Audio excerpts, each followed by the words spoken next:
હું યશવંત કલોત્રા આ કોરોના કાળમાં થોડી આપવીતી જણાવવા માગું છું. રહેઠાણ 115 કામેશ્વર પાર્ક સોસાયટી, ઘોડાસર, અમદાવાદ. મારી પત્ની હસુમતીને છેલ્લા 15 દિવસથી સૂકી ખાંસી હતી અને માઇલ્ડ ખાંસી હતી. પછી ધીમે ધીમે વધવા માંડી. તારીખ 9 મણિનગરના એક પ્રતિષ્ઠિત ડૉક્ટર પાસે રિપોર્ટ કરાવી અને દવા લીધી. એમણે એમ કીધું કે મટી જશે, કંઈ ચિંતા કરવા જેવું નથી. 2 દિવસ સારું રહ્યું અને પછી એકદમ ખાંસી વધવા માંડી. સમય કોરોનાનો ચાલતો હતો એટલે પરિવારવાળાએ કીધું કે તમે રિપોર્ટ કરાવી લો. બધાએ 2-4 વખત કીધું પણ RT-PCR આવતા સમય લાગે એટલે 15મી તારીખે અમે ડાયરેક્ટ CT સ્કેન રિપોર્ટ કરાયો. CT સ્કેન રિપોર્ટની અંદર CT વેલ્યુ 9 આવી અને એના બ્લડના 3 રિપોર્ટ કરાયા, D ડાયમર ને એ, જેની અંદર ઇન્ફેક્શન ઘણું વધારે આવ્યું. એને પોતાને ખાંસી એ લેવલે વધી ગઈ કે ખાંસી ખાતા ખાતા પાંસળા દુખવા માંડ્યા, આંખમાંથી પાણી આવી જાય, ખવાવાનું બિલકુલ ઓછું થઈ ગયું, અશક્તિ ખૂબ વધી ગઈ. રિપોર્ટ આવ્યા પછી અમે ઓક્સિજન ચેક કર્યો તો એનું 82 ઓક્સિજન લેવલ આવ્યું, જે જોઈ અને અમે ગભરાઈ ગયા.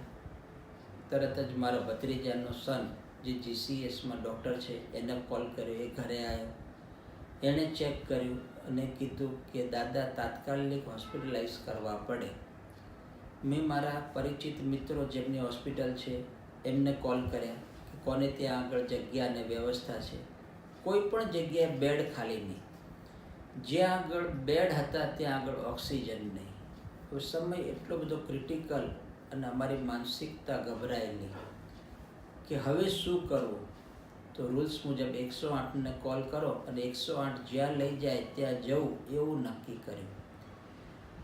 હસુએ એવું કીધું કે આની પહેલાં આપણે કોઈને એવાને ફોન કરીએ કે જે આપણને સાચો રસ્તો બતાવી શકે. આની અંદર દિલીપભાઈ ધોળકિયાને હું 3 મહિનાથી મારી સારવાર માટે મળેલો અને મને બહુ સંતોષ થયેલો એમની બેલેન્સ થેરાપીથી.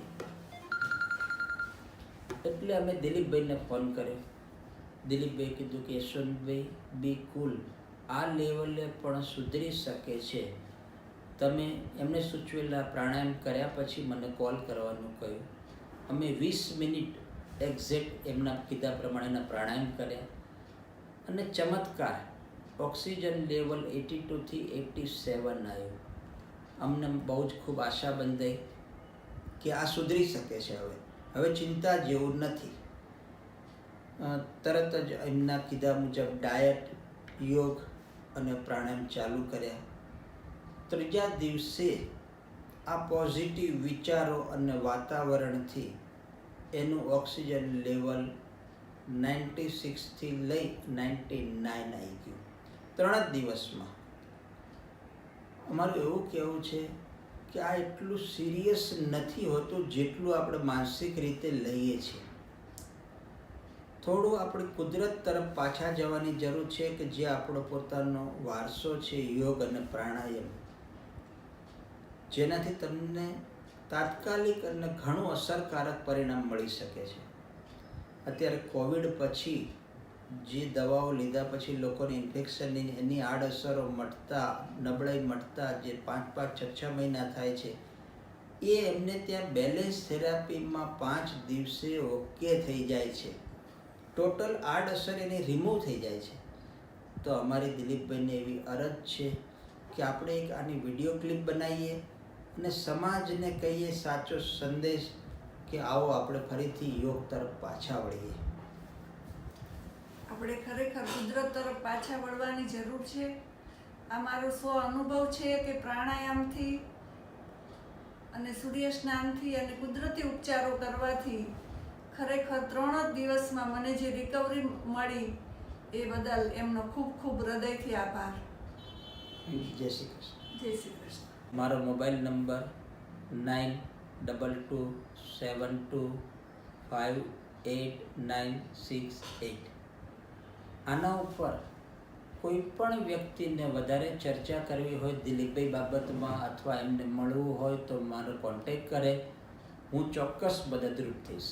હું દિલીપ ધોળકિયા હાલની જે કોવિડની મહામારીમાં જે ઓક્સિજનની મહામારી અત્યારે ચાલી રહી છે, હમણાં જ યશવંતભાઈનો વિડીયો જે આપે જોયો, એવા 3-4 એક્ઝામ્પલ મારા ઘરમાં પણ હતા. મારો ભત્રીજો ઓક્સિજન લેવલ 80 થઈ ગયેલું અને ત્યારે મેં સેમ ઇલાજ એને આ પ્રમાણે બતાવેલો તો 80 વાળો 87 થયો અને પછી એ વધતો જ ગયો. મારા ઘરની વાત કરું તો મારા દીકરો જેની સીટી વેલ્યુ RT-PCRમાં સીટી વેલ્યુ 16 હતી, એ કોઈ પણ જાતની મેડિસિન વગર ઓકે સારો થઈ ગયો. સેમ મારી દીકરીનો પણ એવો જ કિસ્સો છે. તો અત્યારની આ પોઝિશનમાં જે લોકોને પણ કોવિડ પોઝિટિવ આવે અને હોસ્પિટલાઇઝેશનની જરૂર લાગે એ લોકોએ હું આ 20 મિનિટનો જે પ્રાણાયામ બતાવું છું એ 20 મિનિટ કરીને જો સમજી લો તમારું ઓક્સિજન લેવલ 90 છે, આ 20 મિનિટ તમે પ્રાણાયામ કર્યા પછી 90 વાળું 95 થાય કે 94 થાય કે 97 થાય, ઇટ મીન્સ ઓક્સિજન લેવલ વધી શકે છે, તમારે હોસ્પિટલની જરૂર ન પણ પડે એવું બની શકે. દરેક વખતે હું એવું નથી કહેતો કે હોસ્પિટલની જરૂર ના જ પડે, પણ એકવાર 20 મિનિટ આ પ્રમાણેનો પ્રયોગ કરવાથી જો તમારું ઓક્સિજન લેવલ વધી જાય તો હોસ્પિટલોમાં ભીડ ઓછી થાય, એકચ્યુઅલી જરૂરિયાતવાળાને જગ્યા મળે. તો આ જે 20 મિનિટનો છે એ હું બતાવું છું. 3 સ્ટેપમાં છે. પહેલી 10 મિનિટ છે એ એક પ્રકારનો પ્રાણાયામ છે, બીજી 5-5 મિનિટ છે એ 2 પ્રકારના પ્રાણાયામ છે. બાકીનું જે હું નિર્દેશન હું સૂતી વખતે જ કરતો જઉં છું અને તમને સમજાવતો પણ જઉં છું. આ પ્રમાણે તમારે ડાબા પડખે સૂવું છે. ડાબા પડખે જમણા પગને થોડો વાળી દેવાનો છે, ડાબો હાથ પાછળ નીચે સીધો કરવાનો છે. હવે તમે આ પ્રમાણે સૂવો એટલે યોગના નિયમ મુજબ તમે ડાબા પડખે સૂવો એટલે તમારું જમણું નોસ્ટ્રલ ચાલુ થઈ જાય, એટલે કે તમારી સૂર્યનાળી એક્ટિવ થઈ જાય. સૂર્યનાળી એક્ટિવ છે અને જ્યારે એ એક્ટિવ ખુલી જાય છે નોસ્ટ્રલ, ત્યારે શ્વાસની આવન જાવન એમાં વધારે સરળતાથી થઈ જાય છે. તો રૂટીનમાં તમે જે શ્વાસ લો છો, તમારો શ્વાસોશ્વાસ જે ચાલે છે એમાં દરેક શ્વાસે તમે 400 થી 500 cc એર અંદર લો છો. આ પ્રમાણે જો કરવાથી સમજી લો અત્યારે હું કરી જ રહ્યો છું. હવે મેં ડાબું નોસ્ટ્રલ મારી કોઈ પણ આંગળીથી બંધ કર્યું છે, મારું જમણું નોસ્ટ્રલ લગભગ 1-2-3 મિનિટમાં ખુલી જ જવાનું છે. હવે હું ઊંડો શ્વાસ લઉં છું. એ શ્વાસમાં હું હવા લગભગ 2000 થી 2500 cc એર અંદર જાય છે, એને હું 2-3-4 સેકન્ડ માટે એ હવાને રોકી દઉં છું. એટલે અંદર ગેસિયસ એક્સચેન્જ પ્રોપર થાય છે સમય મળવાથી. અને નિયમ એવો છે કે તમે જેટલી શ્વાસ અંદર લીધી એટલી પ્રશ્વાસ બહાર નીકળવાની. તમે 2000 થી 2500 cc એર અંદર લીધી તો એ હવાની અંદર ઓક્સિજન હવામાં ઓક્સિજન છે એ વધારે અંદર ગયો, તમે હોલ્ડ કર્યો એટલે ગેસિયસ એક્સચેન્જ અંદર જે લેતી દેતી છે ઓક્સિજન એબ્સોર્બ થાય છે અને કાર્બન ડાયોક્સાઇડ અને હેલિયમ નામનું જે ટોક્સિન્સ છે એ તમે પ્રશ્વાસ રૂપે બહાર કાઢો છો. તો એ ટોક્સિન્સ પણ પ્રશ્વાસ રૂપે બહાર વધારે જ નીકળે છે 2000 થી 2500 cc. હવે એકવાર બરોબર જોઈ લેશો. હું થોડા વોલ્યુમ સાથે પણ કરું છું. હું ડાબો નોસ્ટ્રલ બંધ કરું છું. હવે જમણેથી અંદર કેવી રીતે લઉં છું? ઊંડો હોલ્ડ, આઉટ, રિપીટ, અંદર હોલ્ડ, આઉટ. છેલ્લી વાર અંદર હોલ્ડ, આઉટ. આ મેં 3 વાર બતાવ્યું. આવું તમારે 10 મિનિટ કન્ટિન્યુ કરવાનું છે, 10 મિનિટ્સ. ઓકે. હવે બીજા 2 પ્રકારના પ્રાણાયામ સૂતા જ કરવાના છે. હવે ધીરેથી તમે ચત્તા સૂઈ જાઓ, સીધા એકદમ રિલેક્સ રહેવાનું છે. પહેલો પ્રકાર છે એ ચંદ્રભેદન છે. ડાબા નોસ્ટ્રેલથી શ્વાસને ઊંડો લઈ 2-3 સેકન્ડ હોલ્ડ કરી ડાબા નોસ્ટ્રેલથી જ પ્રશ્વાસને બહાર કાઢવો છે. ફરી હું જમણું નોસ્ટ્રેલ બંધ કરું છું. જમણા હાથના અંગૂઠાથી જમણું નોસ્ટ્રેલ બંધ કર્યું. ડાબેથી શ્વાસને અંદર લઉં છું. હોલ્ડ. આઉટ. રિપીટ. અંદર. હોલ્ડ. આઉટ. છેલ્લી વાર. અંદર. હોલ્ડ. આઉટ. આ મેં ફક્ત 3 વાર કર્યું છે. તમારે આ 5 મિનિટ કન્ટિન્યુ કરવું છે. હવે સૂર્યભેદન પ્રાણાયામ. ડાબા હાથના અંગૂઠાથી હું ડાબું નોસ્ટ્રેલ બંધ કરું છું અને એ જ ક્રિયા જે મેં હમણાં ડાબા નોસ્ટ્રેલથી કરેલી એ જ જમણા નોસ્ટ્રેલથી કરું છું. ફરી હું 3 રાઉન્ડ બતાવું છું. ડાબું નોસ્ટ્રેલ બંધ કરું છું.